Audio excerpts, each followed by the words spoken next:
Prime Minister is going to break days of stony silence a bit later on today in this speech about the US-UK nuclear deal. That's ostensibly what the speech is going to be about.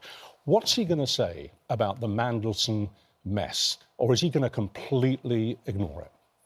Well, he can't, because there'll be questions after the speech. And I'm sorry, but important as the nuclear deal is, the questions are going to be about what he knew about Peter Mandelson. When he told the House of Commons, which is telling the nation he had confidence in the ambassador, and yet it's now pretty clear a dossier had arrived the day before, which revealed he had thought it was that the first conviction for Epstein was unsafe and should be reversed, and also declaring his love for the most notorious, infamous paedophile in America just the day before he was going to prison. What he'll say, because Downing Street have said it, the Foreign Office have said it, is they didn't know when Peter Mandelson was appointed the depth and the extent of his relationship with Jeffrey Epstein. They knew he'd been close, they knew he'd stayed, but not the love, not the best pal, not the stain after the conviction when we all knew it, not saying this is how you get your sentence short. Because he was vetted. Look, I mean, when he was appointed ambassador, you wrote a piece in the Mail saying it was a good appointment. He was doing a good job. What I said was Peter Mandelson has all the skills to be a good ambassador. However, the baggage he's got could be a big risk. However, I would say you wouldn't have had the vetting power and insight and interrogatory powers that the Foreign Office and MI6, MI5 have. So to hold Andrew to the same level of accountability... No, I wouldn't. But of course, I think vetting is... it's kind of... tell us what your relationship was, and a lot of it's noted down. And I think that's about the extent of it. I don't think they had the emails. Now, Starmer will say, I didn't read this until late on Wednesday, then I got rid of him. Because, of course, for Keir Starmer, when he was Director of Public Prosecutions, he changed the law and started prosecuting, for instance, the grooming gangs. And Andrew Norfolk, the Times journalist who made what happened in Rotherham public, the prosecutions had already started, he gave a much wider airing, praised Starmer's role. So Starmer has been attacked on the far right for somehow giving grooming gangs, sex offenders a free rein. No, he didn't. He'll have been particularly appalled, I think, if it was the first time when he read about Mandelson's friendship. Well, let me focus on that, because I think, to me, that's the central issue of the events of the last few days.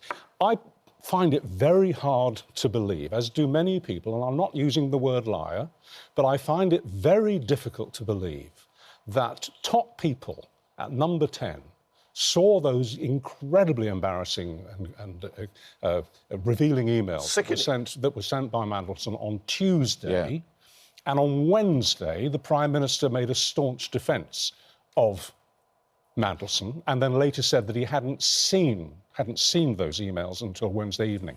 Why would top-level civil servants, government advisers in number 10 not show the Prime Minister something as categorically catastrophic as those emails? It's hard to believe. It is hard to believe, and it shows there's some... If they didn't show it to him, it shows there's something very badly wrong in number 10.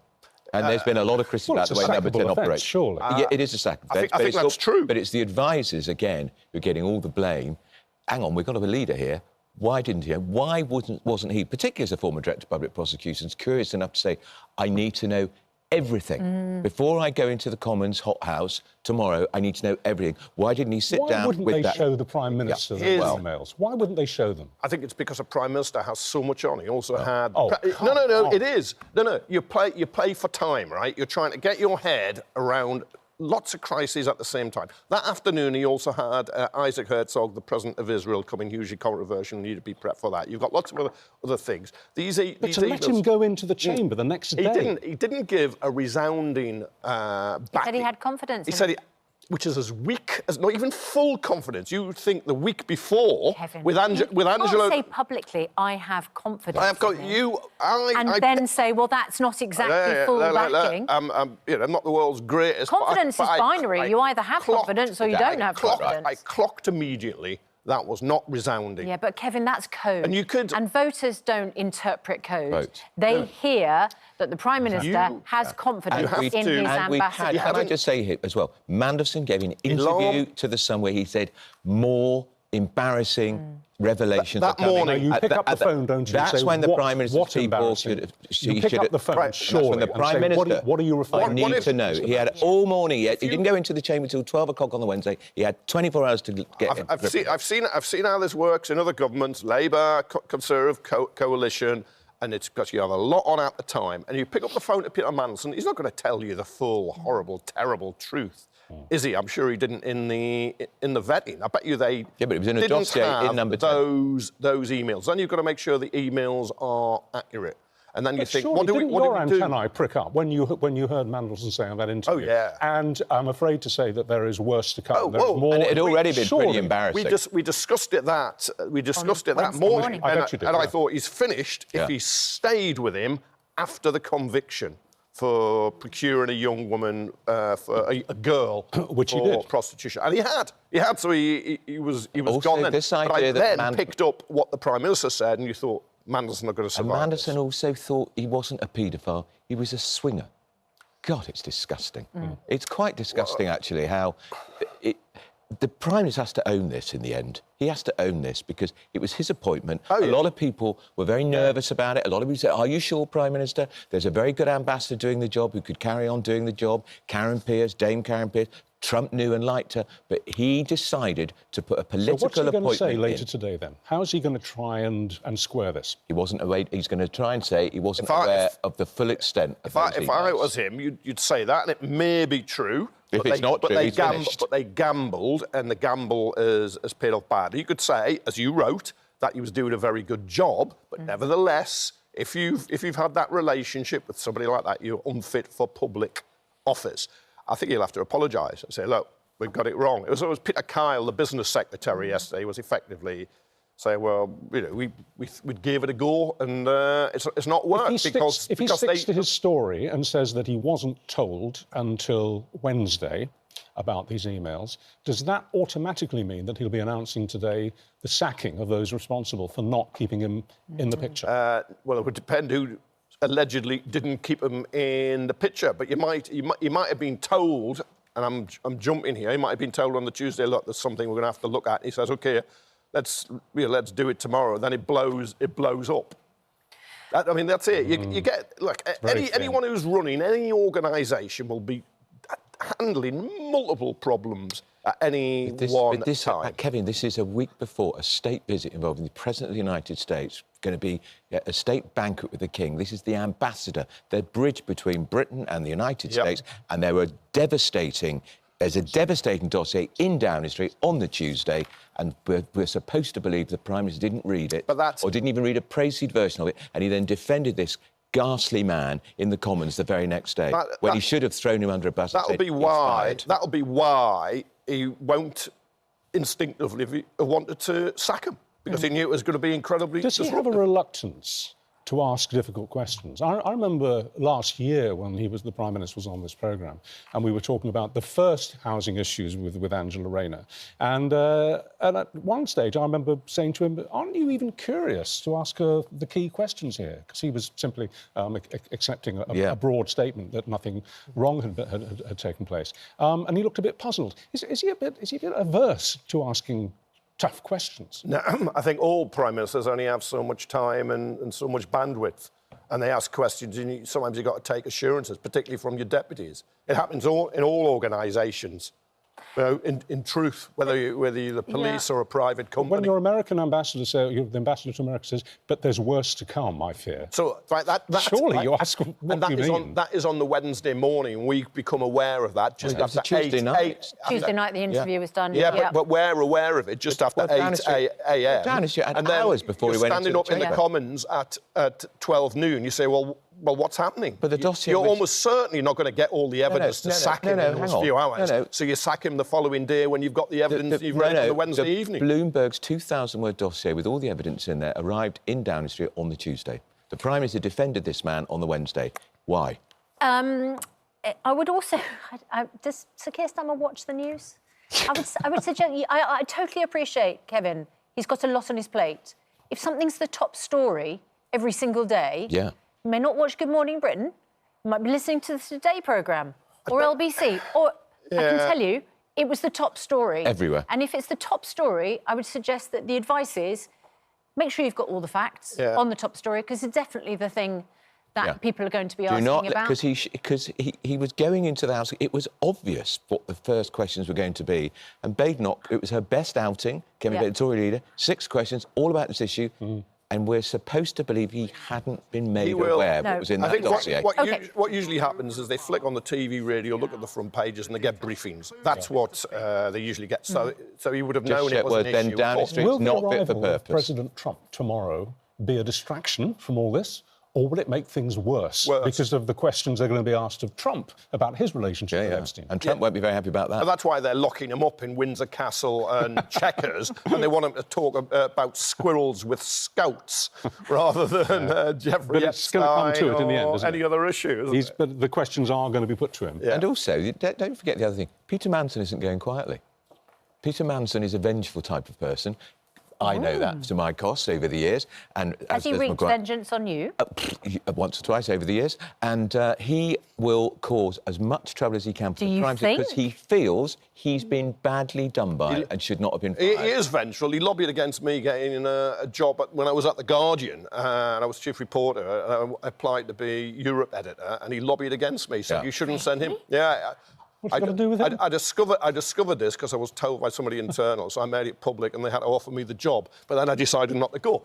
But now he's like that. He's got Prime Minister in his team, in his sights. So what can he do? Well, he'll be briefing and he's got allies. He can try to take other people down with him. That's what he can do. He can say, I was full and honest and totally transparent. They knew all this.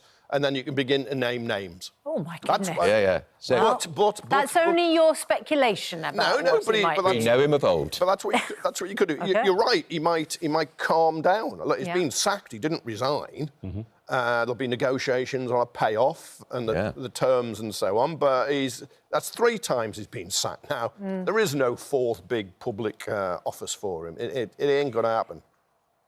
Shall we talk about something that the Prime Minister perhaps would want to be the headline this morning, and that is that the first migrant set for return to France on this 1 in, 1 out, 15 in, 1 out deal, however you want to describe it. I'm not sure how the Daily Mail normally characterises this. Not very positively, I would have thought. Thousands in, there we go. None out. Right. That's what the Daily Mail says. A message was sent to a migrant due for deportation tomorrow, saying you will be removed from the UK on Air France, and names the flight, which departs from Heathrow Terminal 4 at 9 o'clock on the 16th of September, and arrives in France 2 hours, 20 minutes later. So they're finally happening. Unless human rights lawyers stop the flight. They've been given time for a final consultation with lawyers to take place. I think so that could well delay it. I think they believe or even stop it. You mean lawyers? Because everybody has rights. I think they've gone through that process. But remember, if it is 50 a week, the pilot, Rwanda was only 300 in a year. That would have been equivalent to 6 a week. As a deterrent effect, it would be much bigger. I know you always time me how quickly I say Rwanda, because he used to scream Rwanda as a solution when it never was, apart from being completely wrong and incredibly expensive. But remember, there's been a terrible demonisation of people coming into Britain. But some people are considered economic migrants with no right to stay. If you're fleeing terror, you're asylum seeker or a refugee, and you should be allowed to stay. But there is this... I wonder how many of them will have come across on small boats, because if you looked at net migration, small boats was about 5%. And I wonder how many people, having been deported, will come back on small boats. Is that a possibility? Well, I would, yes, because you can't, you can try again. Look, the Home Office has refused to disclose how many migrants will be sent to France this week. It's kept information to a minimum over concerns, A, about legal challenges, and because it fears people smugglers could use it to change their tactics. Yeah, it's a backhanded compliment to Britain that people want to come work here, make their lives, contribute. Right. And they often want to... No, it's we're a soft touch, my guy. I told you, we are a soft touch. That's why they come flocking here. I tell you... Hotels, benefits, they don't get that in France, they're intense. OK, and that's a message... It's dehumanisation. We're a soft touch. If it is a pilot scheme, and it's deemed to be working on a logistical, practical level, how will it be upscaled? How much bigger will it become?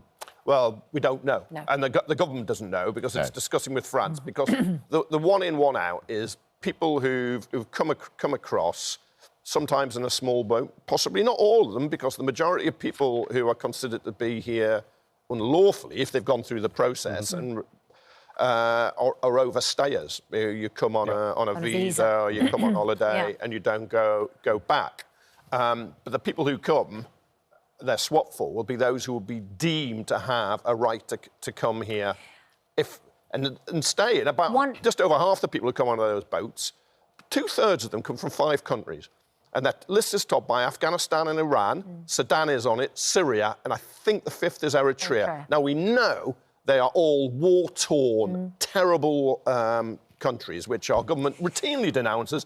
But then you get people denouncing people from those countries who are seeking asylum and safety. One of the criticisms of the Prime Minister is, firstly, that he has failed to control the boats. He's failed to smash the gangs. Yeah, he certainly has. And the other is that he has caved in to reform and the right on this issue. For instance, I think he would admit now, his misguided speech on the fact that Britain has become an island of strangers, for which he was criticised. or might become. But he has apologised. We're becoming an island of strangers, It was poisonous power-like rhetoric. Yeah. And some of that has fed in, of course, to what happened on Saturday, which was this march attended by 100,000, 150,000 people. A lot of people. In London. Now, Ranveer, you were on your way into London, weren't you, on Saturday? Yes. And you met somebody who was going on that march. Yes, it was really interesting. I changed my plans, which actually made me sad, because I think, well, I should be allowed to go into London and feel safe. I live here, it's my place. But I didn't take my son in, that made me sad. The fact that you think, oh, it's not safe for my little brown boy to be in London is a sad thing. But there you go. So you mean pragmatic. You think you weren't safe because of the colour of his skin? I just didn't, I didn't want him to be exposed to anything at Euston Station, and there was a lot of people there when we got there. Actually, it was interesting, at my local station, I was just queuing up to get a coffee, and the man in front of me was getting coffee from the guy who I think is Sri Lankan at the station. We all know him, he's been there for years. And lovely, a really jolly chap, white guy, said, oh, I'm going into London, I'm going to join the Tommy Robinson March. And he goes, and we just started chatting, the three of us, which is, I think, what you need to do, interestingly. You do need to talk to people when you feel that they're on the opposite side to you.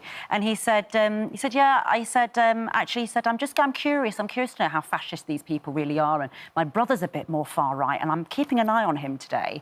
He said, I don't know how the protest's going to go. The last one I went on was to Remain during Brexit, which again is flipping the idea of who you think they are on its head a little bit.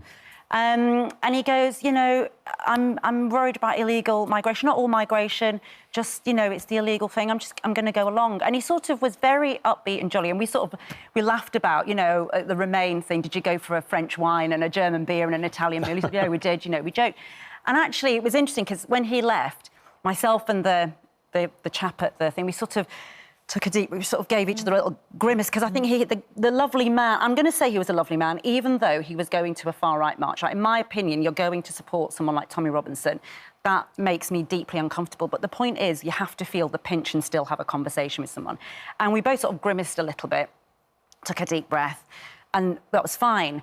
And I posted it on Instagram because I don't want to believe that 150,000 people are out-and-out racists. That isn't my experience of this country. No. So in my head, I just can't equate that monolith, that huge number of white faces with my experience in this country. It just doesn't seem right to me. And so that's why I posted, because I just thought, look, if there was a march that was, are you worried about illegal migration? It would be much smaller than that. If it was a march, are you worried about migration overall, it would be a different number to 100. If it was, are you an Islamophobe? Are you an out-and-out racist? Do you want England to be white only?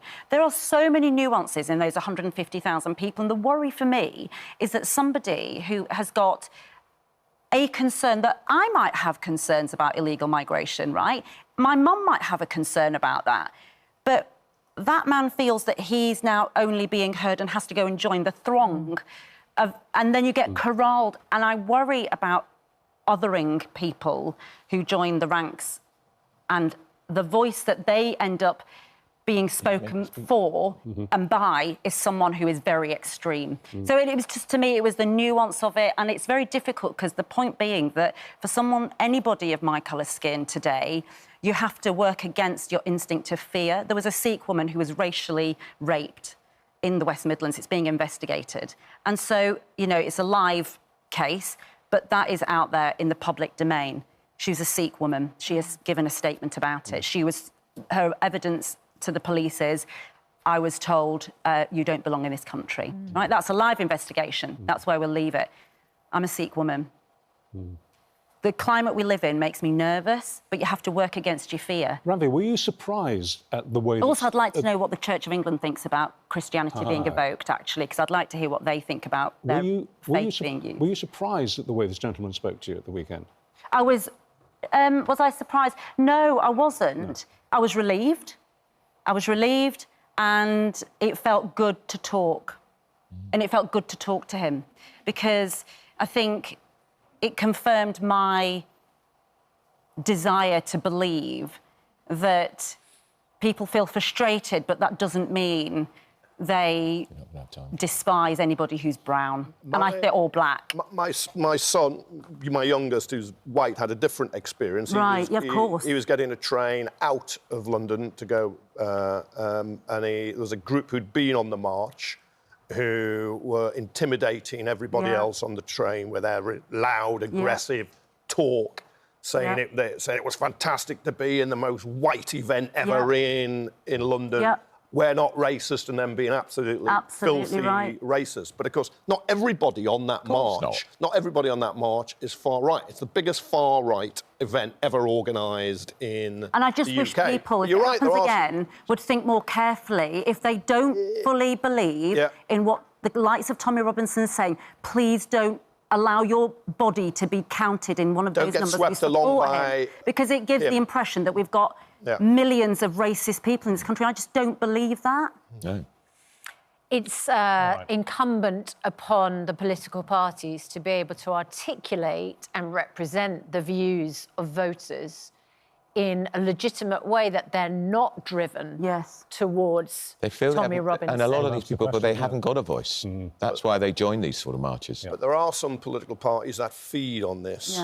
And you could see they're almost salivating over the size of that march. Well, we'll be debating it in about an hour and a half's time and asking how we should read what happened on Saturday, particularly with that 150,000 demo. Thank you both. Thank you for that, Ranveer. That was really interesting insight. Thank you.